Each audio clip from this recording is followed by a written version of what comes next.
లక్షల మందికి యథాతథంగా పెంచి 4,000 రూపాయలు ఏదైతే మీరు పెన్షన్ అని చెప్పిండ్రో అది జనవరి 1వ తారీఖు నుండి జమ చేయవలసిందిగా మేము ప్రభుత్వాన్ని విజ్ఞప్తి చేస్తా ఉన్నాం. కాంగ్రెస్ ప్రభుత్వం వచ్చిన తర్వాత మరి గౌరవ ముఖ్యమంత్రి గారు ఉన్నటువంటి రేషన్ కార్డులకే పథకాలు ఇస్తా అని చెప్పడం చాలా విడ్డూరంగా ఉంది. ఖచ్చితంగా మొదలు రేషన్ కార్డులు అందరికి ఇస్తే ఇచ్చిన తర్వాత పథకాలు ఇస్తే అప్పుడు అందరికీ కూడా పెద్ద ఎత్తున రేషన్ కార్డుల కోసం ఉన్నటువంటి అప్లికేషన్స్ ను త్వరితగతిన తీసుకొని ముందు రేషన్ కార్డులు ఇచ్చి తర్వాత పెన్షన్లు గాని పెంపులు గాని అన్ని పథకాలు చేస్తే ఈజీగా ఉంటది. రైతు బంధు ఇంకా పడలేదనేటటువంటి చర్చ గ్రామాలలో జరుగుతా ఉంది. దాని పట్ల కూడా ప్రభుత్వం సానుకూలంగా స్పందించాలి. అదేవిధంగా మరి మొత్తం అప్లికేషన్ ఇవాళ చూసినట్టయితే నిరుద్యోగ భృతి గురించి ఎక్కడా కూడా చెప్పలేదు. మరి యువతలో గ్రామాలలో చర్చ జరుగుతా ఉంది. నిరుద్యోగ భృతి 4,000 ఇస్తామని చెప్పిన కాంగ్రెస్ పార్టీ మరి ఎందుకు అప్లికేషన్ లో నిరుద్యోగ భృతికి సంబంధించినటువంటి కాలం పెట్టలేదు అనేటటువంటి చర్చ కూడా జరుగుతా ఉంది. సో కొత్త ప్రభుత్వం వచ్చింది, ఖచ్చితంగా సమయం పడుతుంది, అందులో అనుమానం లేదు. కాకపోతే ఎగ్జిస్టింగ్ సిస్టమ్ ఉన్నప్పుడు 44 లక్షల మందికి ఆల్రెడీ పెన్షన్ వస్తున్నప్పుడు వాళ్లకే డైరెక్ట్ గా పెంచి 4,000 వేసేటటువంటి అవకాశం ఉన్నప్పుడు మళ్ళా అందరినీ అర్జీలు పెట్టుకోమని అనడం డబుల్ పని అవుతుంది, ప్రజలకు ఇన్కన్వీనియన్స్ అవుతుంది అనే ఉద్దేశంతో మేము ప్రభుత్వానికి సూచన చేస్తా ఉన్నాం. మరి జనవరి 1వ తారీఖు తర్వాత కరెంటు బిల్లు కట్టకుండా 200 యూనిట్లు వచ్చేటటువంటి మన సోదరులందరూ కూడా కరెంటు బిల్లు కట్టకుండా ఉండండి. ఎందుకంటే అవకాశం ఇస్తామని ప్రభుత్వం చెప్తుంది, ప్రభుత్వం తరఫున కరెంటు బిల్లు కట్టే అవసరం లేదని చెప్తా ఉన్నారు కాబట్టి కట్టకుండా ఉండండి. ఎందుకంటే మళ్ళా అప్లికేషన్లు మళ్ళా అంటే లేట్ అవుతుంది కాబట్టి వారు ఇచ్చినటువంటి పథకమే, వారి పార్టీ నుండి వచ్చినటువంటి స్టేట్మెంటే కాబట్టి దీన్ని సద్వినియోగం చేసుకోవాల్సిందిగా ప్రజలందరినీ కూడా నేను కోరుతూ మరొకసారి నిజామాబాద్ ప్రజలందరికీ తెలంగాణ ప్రజలందరికీ కూడా నూతన సంవత్సర శుభాకాంక్షలు తెలియజేస్తా ఉన్నాం. Thank you. జై తెలంగాణ.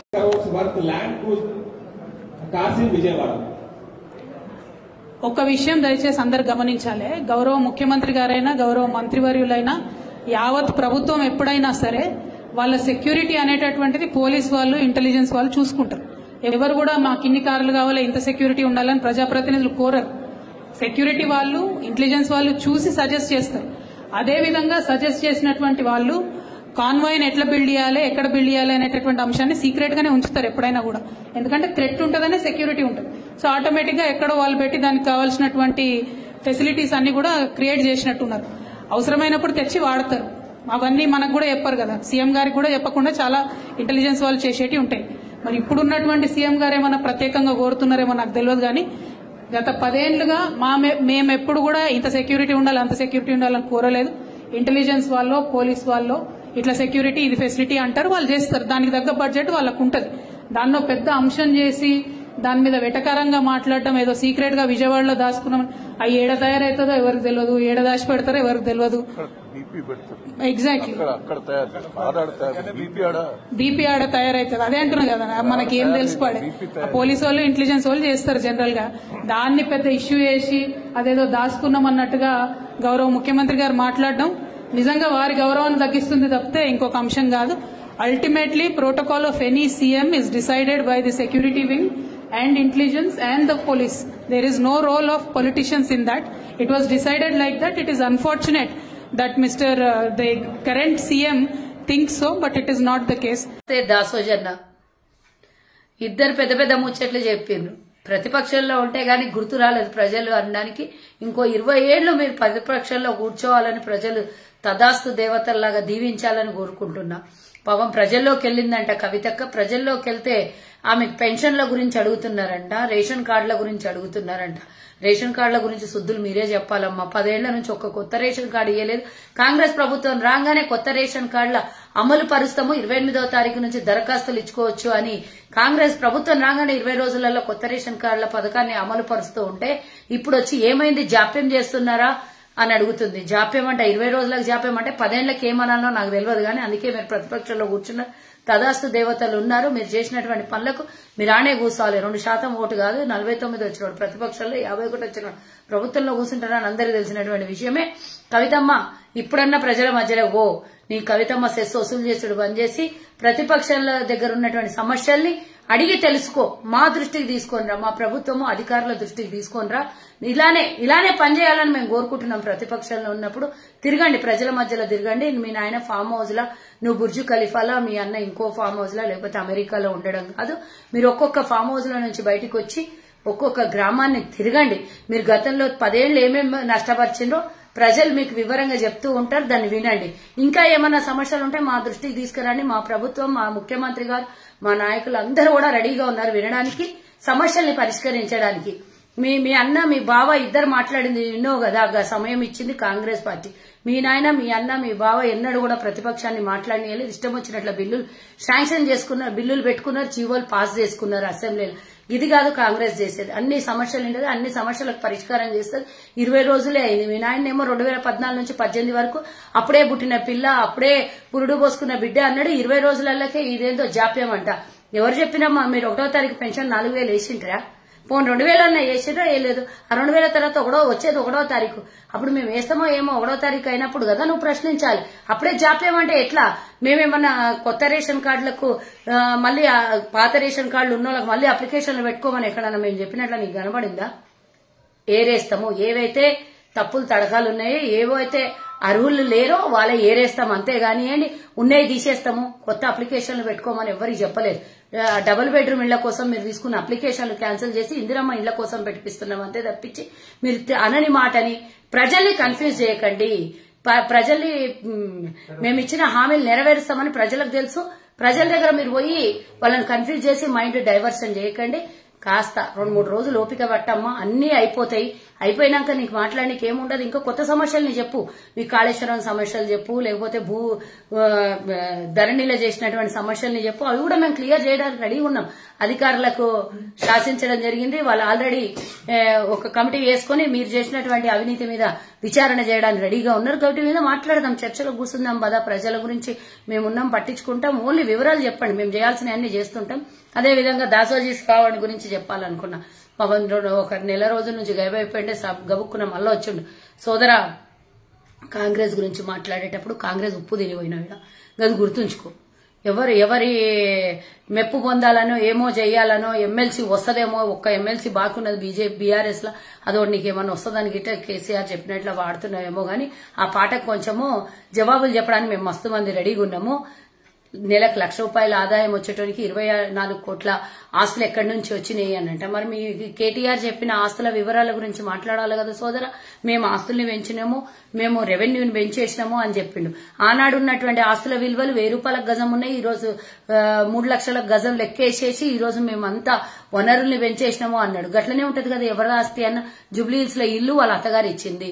జూబ్లీ హిల్స్ లో ఉన్నటువంటి ఆస్తులన్నీ అప్పట్లో ఉన్నాయి. ఏమన్నా నీలాగానో లేకపోతే మీ ముఖ్యమంత్రి లాగా, గత ముఖ్యమంత్రి లాగానో, కేసీఆర్ లాగానో ఏం అధికారం 17 ఏళ్లు అనుభవించి ఆయన కోట్ల రూపాయలు ఏం సంపాదించుకొని ఎన్కేసుకోలేదు సోదరా. ప్రతిపక్షంలోనే 17 ఏళ్లు ఉన్నాడు, ఇప్పుడు ముఖ్యమంత్రి అయిండు. ఏమో ఆయనకు వివరాలు చెప్పాలంటే ₹1,00,000 ఆదాయం ఎట్లొచ్చిందో అని చెప్తే, ₹1,00,000 ట్యాక్స్ కట్టేటోనికి కోట్ల రూపాయల ఆదాయం ఎట్లొచ్చిందో చెప్తే అందరు కూడా కోటీశ్వరుడు అవుతాడని నేను కూడా ఒక మాట అడగాలనుకున్నా సోదరా. కేసీఆర్ అంటే బయట కట్ట మీద కూర్చొని బీడి తాగుతున్నానంట. కేసీఆర్ అంటే ఇంట్లో వాన పడితే సూర్యు కింద నిలవని జాగ తప్పించి ఇంకేడ కూడా జాగ లేకుండానంట. మరి శోభమ్మ ఛాయ్ తాగాలనంటే పక్కింటి వాళ్ళ దగ్గర పాలు అడిగి వచ్చి ఛాయ్ పెట్టిస్తుండేనంటే ఎవరైనా వచ్చినాం. మళ్ళీ ఇప్పుడు 1000 ఎకరాల ఫామ్ హౌస్ ఎడికేలు వచ్చింది, బుర్జు ఖలీఫాలు ఇల్లు ఎడికేలు వచ్చింది, బంజారా హిల్స్ జూబ్లీ హిల్స్ లో 130 కోట్ల ఇల్లు ఎక్కడొచ్చింది, కవితమ్మకు బెంగళూరులో ఆస్తులు ఎడికేలు వచ్చినాయి, అమెరికాలో కేటీఆర్ కి ఆస్తులు ఎడికేలు వచ్చినాయి, లేదంటే హరీష్ రావుకు రబ్బర్ చెప్పులు, ట్రంక్ పెట్టే, వెల్మా హాస్టల్ ఇవన్నీ ఉండటానికి గిప్పుడేడ 1000 కోట్ల ఆస్తులు వచ్చినాయి. ఇవన్నీ వివరాలు చెప్పాలి సోదరా.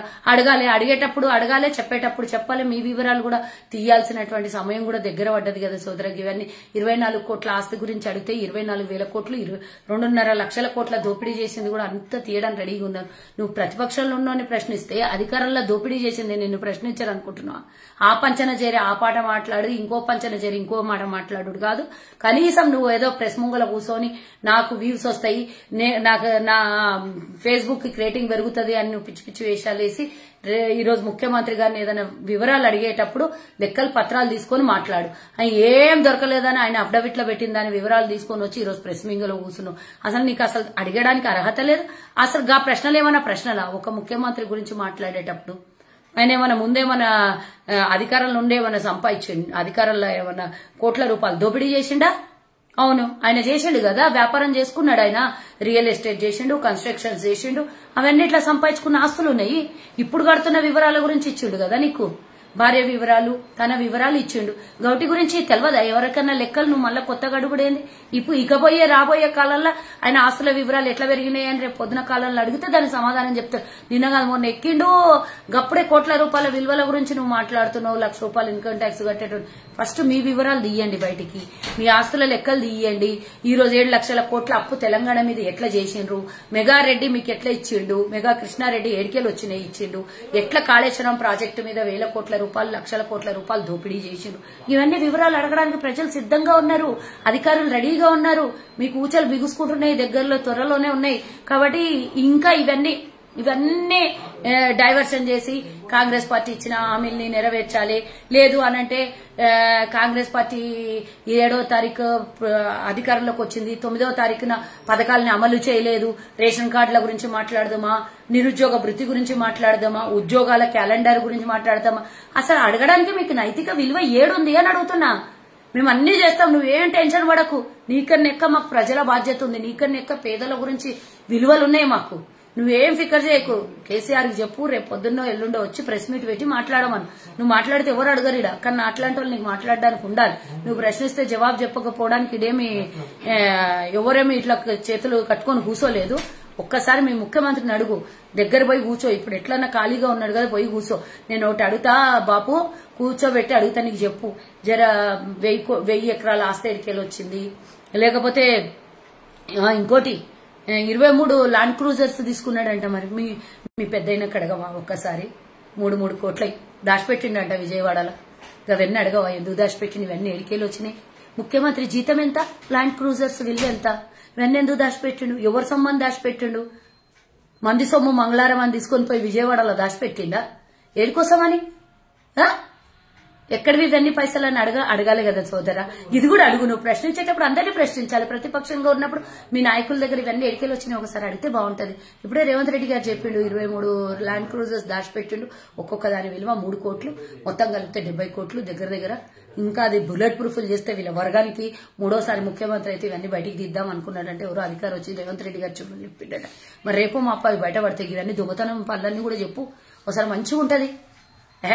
ఇవన్నీ మాట్లాడితే ఇజ్జత్ పోతుంది. ఇదేమో నీ ముఖ్యమంత్రిది మస్త్ అయింది, ఊకే తిని పండుకున్న టైం న్యూ ఇయర్ వచ్చింది, సెలబ్రేషన్ చేసుకోపోయి ఇంకా అట్లాంటివన్నీ అలవాట్లు ఉన్నాయి కదా. నమస్తే, జై. హాయ్ ఫ్రెండ్స్, మా ఫ్యూచర్ టుడే ఛానల్ చూస్తున్నందుకు చాలా థ్యాంక్స్. మరిన్ని లేటెస్ట్ వీడియోస్ కోసం వెంటనే సబ్స్క్రైబ్ చేయండి. అలాగే ఈ బెల్ ని కూడా రింగ్ చేసేయండి.